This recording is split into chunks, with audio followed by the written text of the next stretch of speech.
Mrs. C wasn't your typical woman. No, she was the kind of person who could walk into a room and silence it, partly because people were scared she'd call them out, and partly because they were waiting to see what she'd say next.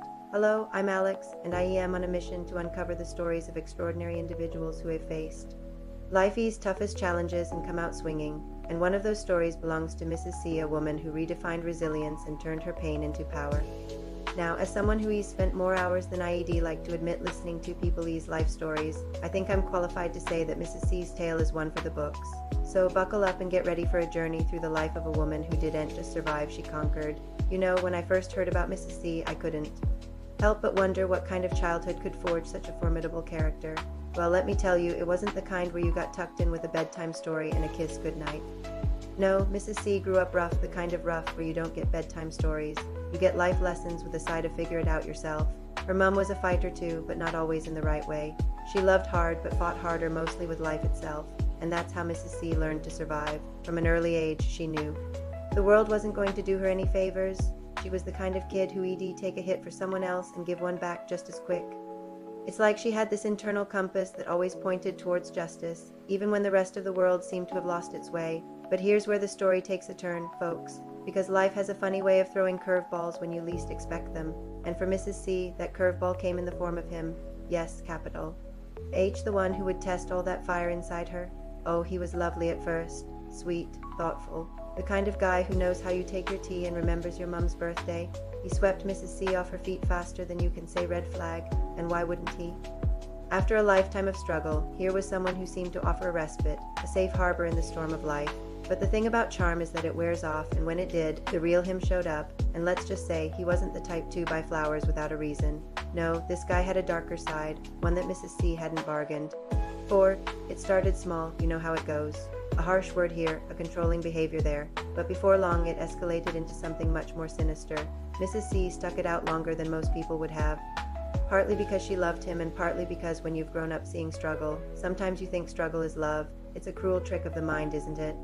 The very thing that made her strong, her ability to endure, was now keeping her trapped in a situation that was slowly crushing her spirit.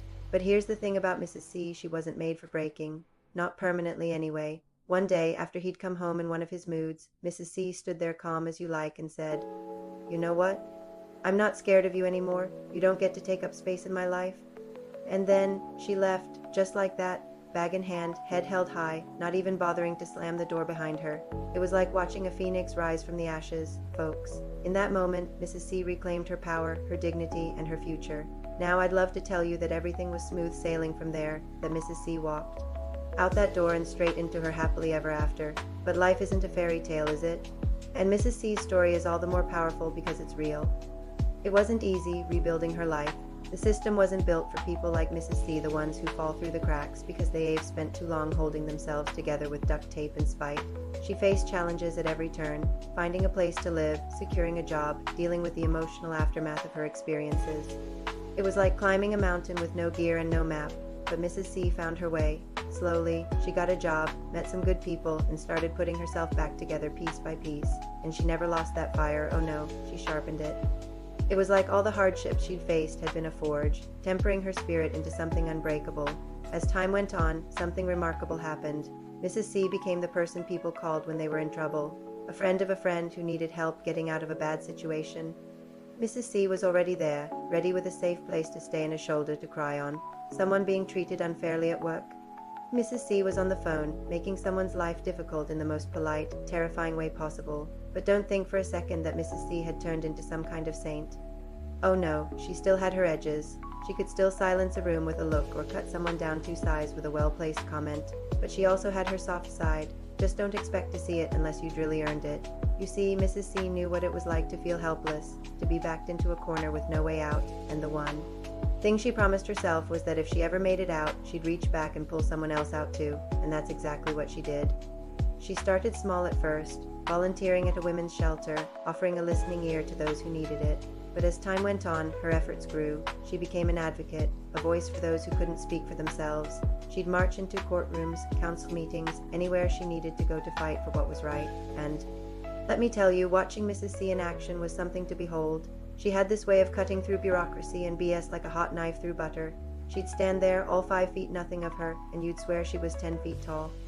Because when Mrs. C spoke, people listened, but it wasn't just about the big fights. No, Mrs. C understood that sometimes the most important battles are the small ones, the ones fought in living rooms and kitchens, over cups of tea and boxes of tissues. She'd sit with women who were where she'd once been, scared and unsure, and she'd tell them her story. She'd show them that there was a way out, that they were stronger than they knew, and you know what?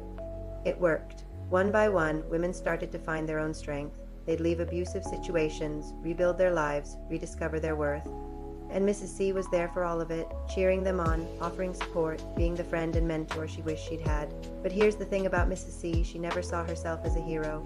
To her, she was just doing what needed to be done, because Mrs. C knew better than anyone that sometimes all it takes to change a life is one person who believes in you, one person who sees your strength when you can't see it yourself. As the years went by, Mrs. C's influence grew. She started programs, raised funds, changed policies. She became a force to be reckoned with in her community and beyond. But if you asked her about it, she'd just shrug and say she was doing what anyone would do, which of course wasn't true at all, because Mrs. C wasn't just anyone, she was extraordinary. Now I don't want you to think that Mrs. C's life was all work and no play. Oh no, she knew how to enjoy herself too. She had a wicked sense of humor, a love for terrible reality TV shows, and a knack for finding the best curry in town. She had friends who loved her, a community that respected her, and a life that was full and rich in ways she never could have imagined back when she was that scared young woman walking out of her abuser's house. But perhaps the most beautiful thing about Mrs. C's story is how it inspired others. The women she helped didn't just move on with their lives, they paid it forward. They became advocates. In their own right, reaching out to help others just as Mrs. C had helped them. It was like watching a ripple effect of kindness and strength, spreading out further and further, and that, my friends, is the true legacy of Mrs. C. Not just the lives she changed directly, but the change she inspired in others, the way she showed that it's possible to take your pain and turn it into purpose, that you can lose everything and still come back swinging. Because Mrs. C isn't just a survivor, she's proof that with enough grit, determination, and a healthy dose of righteous anger, you can rewrite your own story. You can take the narrative that life's handed you and say, no, I don't think so. I'm going to write my own ending. So here's to Mrs. C, the woman who walked through fire and came out forged in steel. The woman who turned her scars into battle armor and her pain into purpose. The woman who didn't just survive, she conquered. And you know what? The world's a better place because of her courage, her compassion, and her unwavering belief that everyone deserves a chance at a better life. Mrs. C might not have been perfect, but she was real. She was fierce, and most importantly, she was still standing, ready to help the next person find their strength. So the next time you're feeling down, remember Mrs. C. Remember that it's possible to rise from the ashes, to turn your pain into power, to become the hero of your own story. Because if Mrs. C could do it, maybe, just maybe, you can too. That's it for this video, folks. Let me know in the comments if you've ever met someone like Mrs. C, or if you've had your own phoenix rising from the ashes. And don't forget to subscribe to my channel for more stories of extraordinary individuals who remind us of the strength of the human spirit. Until next time, remember, you're stronger than you know. Goodbye.